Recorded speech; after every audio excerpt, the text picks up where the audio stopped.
There are many houses in our country, like the notorious Amityville house, that feel like grand palaces but have an eerie aura around them. People tend to avoid them because anyone who wanders too close might find themselves overwhelmed by the negative energy that surrounds these places. Some who dare to explore them either feel a strange relief afterward, or that malevolent energy follows them, lingering for days.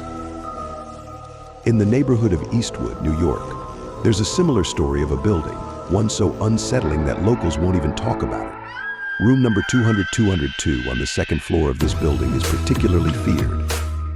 In the last 5 years, 5 people have committed suicide in that very room. The fear around it is so palpable that the second floor button was removed from the building's elevator. No one dares to go there. People only refer to it as room 202, never daring to mention its actual address.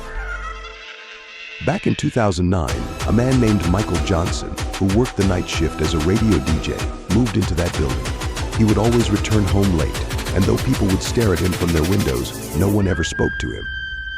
At first, Michael brushed it off, thinking the residents were just unfriendly, but soon, things started getting strange. Michael lived alone, and every night, without fail, something would go wrong in his apartment. The lights would flicker on and off, and the water from the taps would start running by itself. He would shut them off, only to have them turn back on moments later.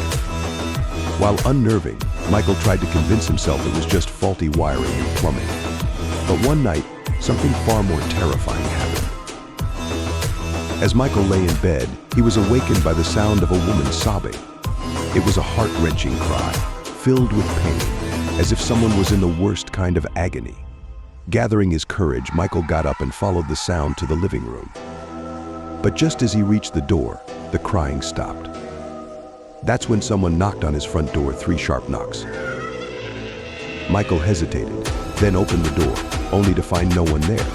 The hallway was eerily quiet. As he closed the door and turned around, he froze in terror. Standing right in front of him was a woman with sunken eyes, her head tilted unnaturally to one side. She stared at him and whispered, "If I can't stay here, neither can you." The next thing Michael remembered was waking up on the floor, having passed out from fear. The next morning, he ran to the building's manager, Mr. Harris, and told him everything. Mr. Harris listened quietly, but it was clear from his expression that this wasn't the first time he had heard such a story. The manager promised to have the building's committee look into the issue, but Michael felt uneasy. He was the one living in that haunted apartment, and no committee meeting could fix that. Later that evening, consumed by guilt, Mr. Harris decided to tell Michael the truth. He couldn't bear to keep the building's dark secret any longer. He rushed to Michael's apartment, but when he reached room 202, the door was ajar. Inside, he found Michael. He had taken his own life, just like the others before him. Mr. Harris was devastated, knowing he should have warned Michael. The history of that room was stained with tragedy.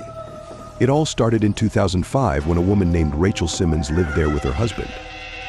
The couple fought constantly, especially over who would get the apartment in their impending divorce. One night, during one of their worst arguments, someone hit Rachel on the head with a hammer as she tried to unlock the door. She died instantly. Since then, her spirit has haunted room 202, seeking vengeance on anyone who tries to live there.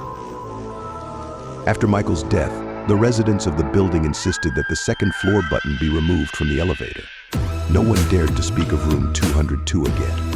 The eerie occurrences stopped, but the fear remained. If you ever find yourself hearing 3 knocks on your door late at night, beware. It's said that answering those knocks allows the spirit to enter your life, and once it does, there's no escaping its grasp.